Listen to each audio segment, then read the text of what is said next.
Welcome back, everybody. My name is Tucker, and again, happy Thanksgiving to you all. This is the second video of the day, so if you missed the earlier one, if you guys celebrate Thanksgiving, I wish you a happy Thanksgiving that one, and now in this one as well. Hope you guys have an awesome day. And in this video, I wanted to talk about some trades in the NBA that almost happened, because now, for the most part, I would imagine the dust is kind of settled here in the trade and the free agency market in the NBA. Pretty much all the big names in free agency have moved on to new teams. And yes, there's still some trade stuff circulating, what could happen with James Harden potentially.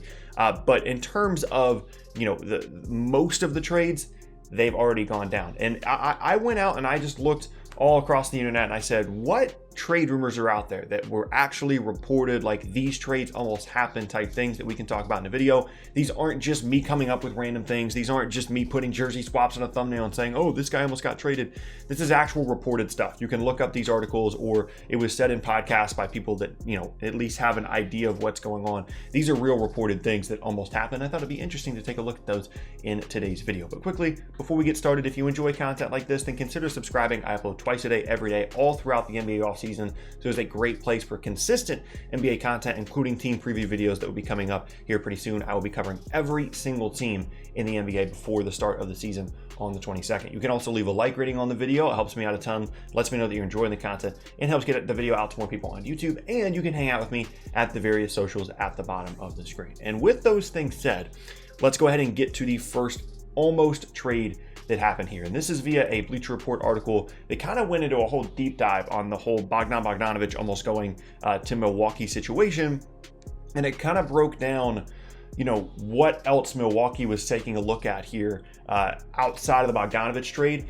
And reportedly, they were taking a look at a deal that would have gotten them Victor Oladipo in a trade in exchange for Donte DiVincenzo, George Hill, and the 24th pick in the 2020 draft. Now, this is a relatively similar structure to what they ended up trading for Bogdanovic. So the timeline on this is a little bit murky in terms of when they were exploring these trades, but the Bucks were clearly very, very active this offseason, as we saw by, ultimately bringing in Jrue Holiday, who we'll talk about a little bit later, and then the Bogdanovic trade that they, obviously fell apart for them.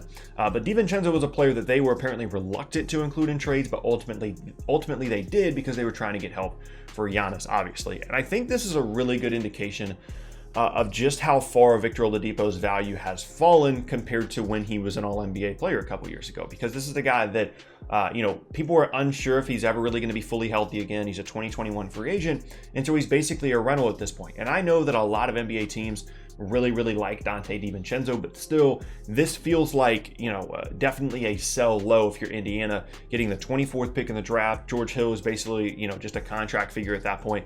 And then Donte DiVincenzo, who, can help them. And if they're looking to go, a bit younger or just move on from Oladipo, then yeah, parts of this make sense. But it definitely gives you an indication of how low Oladipo's value is. Now, I've said multiple times in videos that I think the Oladipo fit in Milwaukee would have been really, really interesting. And I think you could make the argument that they should have made this deal rather than the Holiday trade, considering how many picks they gave up in the Jrue Holiday trade. If you could have gotten Oladipo for DiVincenzo, Hill in the 24th pick, and then moved Bledsoe and some other stuff for somebody else, you could make the argument that would have been a better plan, considering that Oladipo and Holiday are both 2021 free agents, along with Giannis at this point. But still, this is just an interesting deal to take a look at, to see where Indiana was kind of at. Ultimately, Indiana was the team that declined the trade. They said, no thanks, we're going to keep Oladipo, because I think they recognize that that's just not enough value to justify moving on from Oladipo at this time, when he could raise his value later on, but still an interesting deal to take a look at. Next up now is one that actually came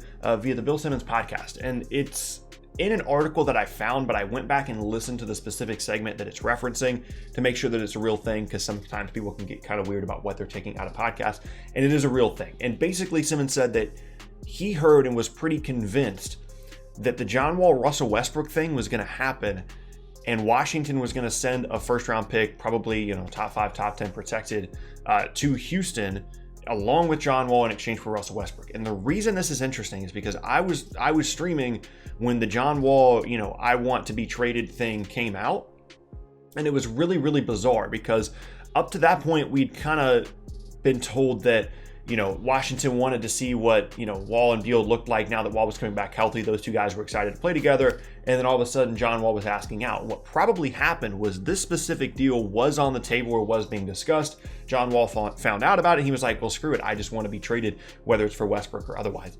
I honestly would have loved if this deal would went down, because for Houston, obviously, you're taking on a huge contract in Wall, but depending on what that pick is, it might end up being worth it, because John Wall could still come back and be a really good player. Well, for Washington, that would be a really, really fun team with Westbrook and Beal. You know that you're getting more of a sure thing in Westbrook rather than someone in John Wall that hasn't played in 2 years. Even if you're not a Russell Westbrook fan, I think it's pretty clear that you'd rather have him on your team than John Wall right now, just because he's, again, a bit more of a sure thing. So, a really, really interesting deal there, and one that, again, if I could have just gone over and vetoed that and say, no, we're actually going to make this trade happen, I would have. I think it would have been really, really cool to see what that situation looked like. And then either if you're Houston, you're considering, we got the first round pick, and then we'll have to see what John Wall looks like and maybe move him down the road. Or it could instigate a James Harden trade there as well, which again would kind of spice things up for this offseason as well. And I'm kind of rooting for that regardless of where he goes. So again, a really interesting almost trade that apparently people were relatively convinced was going to happen last week. Next up now, we again go back to the whole Bogdanovich spot sign and trade article. And in this one, it talks about other teams that were in the bidding for Jrue Holiday. Obviously, ultimately, he ended up going to Milwaukee for Eric Bledsoe, some other pieces, 3 first-round picks, and 2 pick swaps. And the reason the price was so high is because there were a lot of other teams interested in making a deal for Jrue Holiday. Most specifically mentioned are the Boston Celtics, who reportedly offered Gordon Hayward in addition to all 3 picks that they had in last week's NBA draft in exchange for Jrue Holiday. And first of all, Gordon Hayward would have had to opt into his player option for that to work. He would have had to agree to go to New Orleans or opt out of his contract and then sign a new deal to be in New Orleans. And I think that's probably where things got a little bit murky there for Milwaukee, not to mention the fact that they got, the 2 pick swaps, that's probably where things got a little bit murky for New Orleans, not to mention the fact that they got, the 2 pick swaps in addition from Milwaukee rather than just the 3 picks here from Boston. But it is at least a good sign that Boston was exploring other options. They were trying to move those 3 first-round picks rather than make selections with 2 of them. And that fit in Boston would have certainly been an interesting one. When you're looking at Kemba, Jrue Holiday, Marcus Smart, the 2 wings, obviously, Jaylen Brown, Jason Tatum, they ended up getting Tristan Thompson. To my knowledge, making this deal would not have, made that more difficult for them. They still would have been able to bring in Tristan Thompson in free agency as well. And I don't know what exactly that would have meant for the future of Kemba Walker in Boston, because I know they were definitely shopping him and kind of throwing him around in a couple of different deals. But ultimately, the Pelicans decided that the haul of Bledsoe plus all those picks was a better deal. And I think that this deal being on the table from Boston is one of the things that increased the value of Holiday and forced Milwaukee, for lack of a better word, to really increase their price in trading for Jrue Holiday. That's where all the picks came from. And it's just a really interesting almost deal that, again, these things almost happened there between Boston and New Orleans. Next up now, or last up, I should say, is a team that was pretty heavily rumored to be in the trade market, pretty much leading up to the draft. I think a lot of people were convinced that the Atlanta Hawks were going to trade the 6th overall pick for something. And again, this is a Jrue Holiday trade rumor. Apparently, the Hawks discussed sending the 6th overall pick, Dwayne Dedmon, who at the time was on the roster, and Kevin Huerter to New Orleans in exchange for Jrue Holiday, which is pretty crazy that you're getting not only a top 6 pick in a draft that, yes, is weak, but still you could get a good player there, and Kevin Huerter in exchange for Jrue Holiday. Obviously, the Hawks were looking to make a move there. They wanted to bring someone in the backcourt that would have been a really good fit with Trae Young, and they were willing to give up significant assets to do so. And I think this is actually a bit more of a competitive offer here from Atlanta in comparison to what New Orleans got from Milwaukee, rather than what the Celtics offered. Because, yeah, there were multiple first-round picks there from the Celtics, but at the end of the day, I mean, the Pelicans have plenty of, mid-first-round guys on their roster. They're looking for impact players. I think Kevin Huerter could have been that for them, could have grown into a really good shooter. And the 6th pick, again, in a draft that isn't great, but you still could have gotten a nice young player with the 6th pick in this draft, or use it to flip it for something else. And, assuming that Giannis signs the Supermax, there's no guarantee that those picks from Milwaukee are going to be anything remotely close to the 6th overall pick in any draft. So I think this is actually, from what we know, the 2nd most competitive offer that New Orleans got for Jrue Holiday. Obviously, they ultimately decided to take the Milwaukee offer, but still there were a lot of other ones on the table, including apparently, as this article mentions, Denver and Dallas also being in on Jrue Holiday. So I think it's more and more clear now, having done some research, why Milwaukee gave up as much as they did in a deal that I thought was a good idea, by the way, and I praised and I said, well, you might as well go for it. I think it's pretty clear now why teams were willing to give up so many assets in exchange for a player in Jrue Holiday that has had some injury issues in the past and is a 2021 free agent, and it's not like he's super young either.